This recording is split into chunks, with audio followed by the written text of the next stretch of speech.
झांसी में प्रत्येक वर्ष की भांति इस वर्ष भी नगर विधायक रवि शर्मा के संरक्षण में एवं नेतृत्व में महाशिवरात्रि पर्व पर विशाल एवं भव्य शिव बारात का आयोजन किया गया।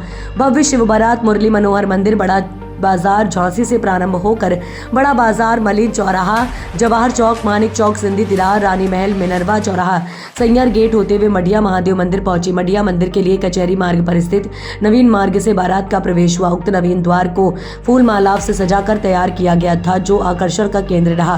प्राचीनतम मढ़िया महादेव मंदिर झांसी के ऐतिहासिक धरोहर एवं हिंदू आस्था का प्रमुख केंद्र बन गया। शिव बारात में हजारों की संख्या में श्रद्धालु हर हर महादेव बम बम भोले का उद्घोष करते हुए मढ़िया महादेव मंदिर पहुंचे एवं शिवजी का अभिषेक किया गया। सैकड़ों की संख्या में महिलाएं सिर पर कलश रखकर बारात में सम्मिलित हुई। गाजे बाजे, डीजे, ढोल नगाड़ों के साथ परंपरागत वाद्य यंत्र, रामतूला तानसों का विशेष आकर्षण रहा और शिव बारात का स्वरूप नयनाभिराम रहा। नगर के प्रमुख मार्गों से युवाओं की टोलियों का नाच गाकर निकलना वातावरण को शिवमय बना दिया गया है। शिवजी की बारात का विभिन्न सामाजिक संगठनों ने पुष्प वर्षा कर जोरदार स्वागत किया है।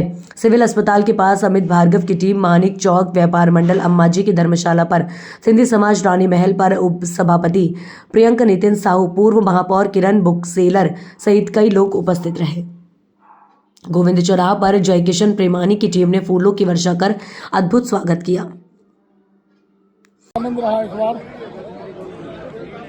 जैसा पुराणों में शिव बारात का उल्लेख है, वैसे ही आनंद आज झांसी में महसूस हुआ।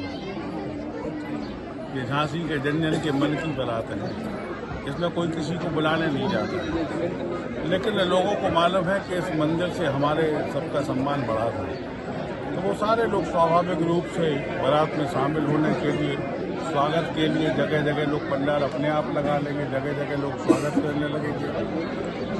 इस बारात में जैसा उल्लेख है ना पुराणों में कि दूल्हे भी थे, लंगड़े भी थे, सिर वाले भी थे, बिना सिर वाले भी थे, भूत भी थे, वो सारे लोग इस बारात में दिखाई देते हैं। तब लगता है कि ये वास्तविक सरकार की बारात झांसी में। विधायक जी, लगातार संख्या बढ़ती जा रही है बारात में, तो क्या मानते हैं इसको?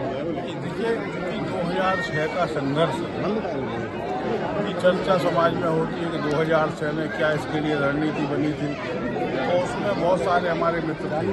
जब इस बारात की मंदिर की बात हुई ना, तो 2006 में हमको हमारे मित्र ने मंदिर दिखाया था, तो उन्होंने हमसे चर्चा की कि इस तरीके का एक मंदिर है तो गुसाई कालीन शिवलिंग बड़ा प्रतिष्ठित है, लेकिन वहाँ पर एक समुदाय विशेष के लोग मंदिर के अंदर ही रहते हैं। रहने तक कोई आपत्ति नहीं थी, लेकिन उसके बाद जो खान पान था, जो मांसाहार था, उसका हड्डियाँ जब फेंकी जाती थी, तब लगा कि यहाँ पर इस स्थान को ठीक होना चाहिए, अतिक्रमण से मुक्त होना चाहिए। तो उस समय हम लोगों ने प्रयास शुरू किया। तो फिर बात जो हुई कि हम इसको अतिक्रमण मुक्त कराने की क्या रूपरेखा रहेगी।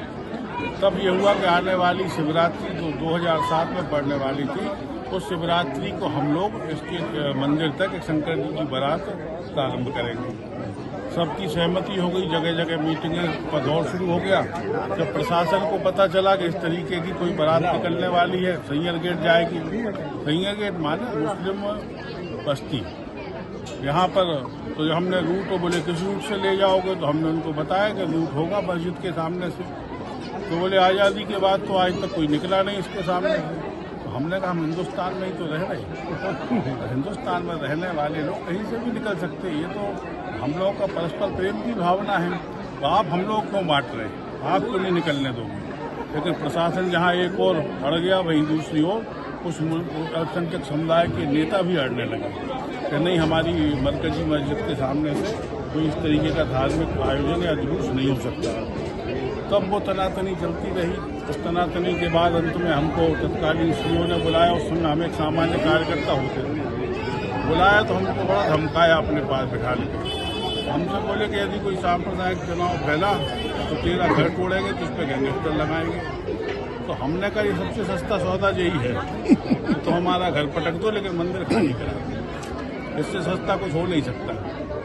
लेकिन वो फिर प्रशासन ने व्यवस्था की, और व्यवस्था के बाद ये बारात 2007 में प्रारंभ हो गई। तो बारात में जो हम लोगों ने इकट्ठा, बड़ी सूचनाएं थी झांसी में लोगों को, लोग आए भी, लेकिन वो मुरली मनोहर मंदिर तक तो आए, वहाँ से हमारे साथ चले भी मिनरवा तक, लेकिन जैसे ही हम लोग इस बस्ती में घुसना शुरू हुए तो संख्या कम होनी शुरू हो गई। बड़े जीवट वाले लोग ही अंदर तक आए थे।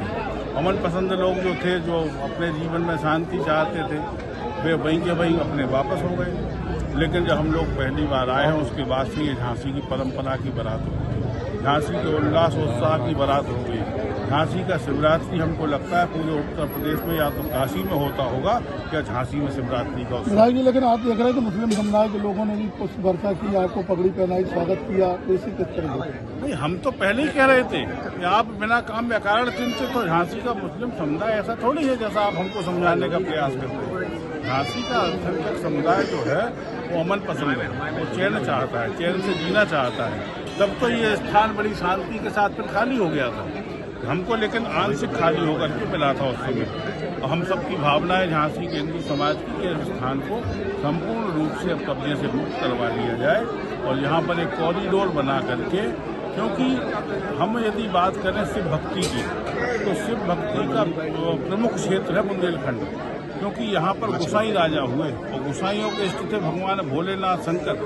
तो गोसाइयों ने जो मंदिर बनाए थे उस समय के, वो सारे प्रतिष्ठित मंदिर हैं। तो यदि काशी में भोलेनाथ विराजमान है तो झांसी में भी भोलेनाथ ही विराजमान है। मुझ जैसे सामान्य कार्यकर्ता को उन्होंने ये काम दिया, और मुझे तो भोलेनाथ ये सब काम करवाते ही रहते हैं। कभी हमको शिव मंदिर में लगा देंगे, तो कभी शमशान पे लगा देंगे, तो फिर अगली बार हमको पानी की धर्मशाला के शिव मंदिर पे लगा दिया। तो ये प्रेरणा का भाव है, भगवान भोलेनाथ की कृपा है। और जहाँ पर भी उन्होंने लगाया, मैंने अपने काम को जिम्मेवारी से किया, उसका ही सुखद परिणाम है। सामान्य परिवार का मास्टर का लड़का 3-3 बार जनता विधायक बना दे, ये जनता ही कृपा के साथ साथ भोलेनाथ की असीम अनुकंपा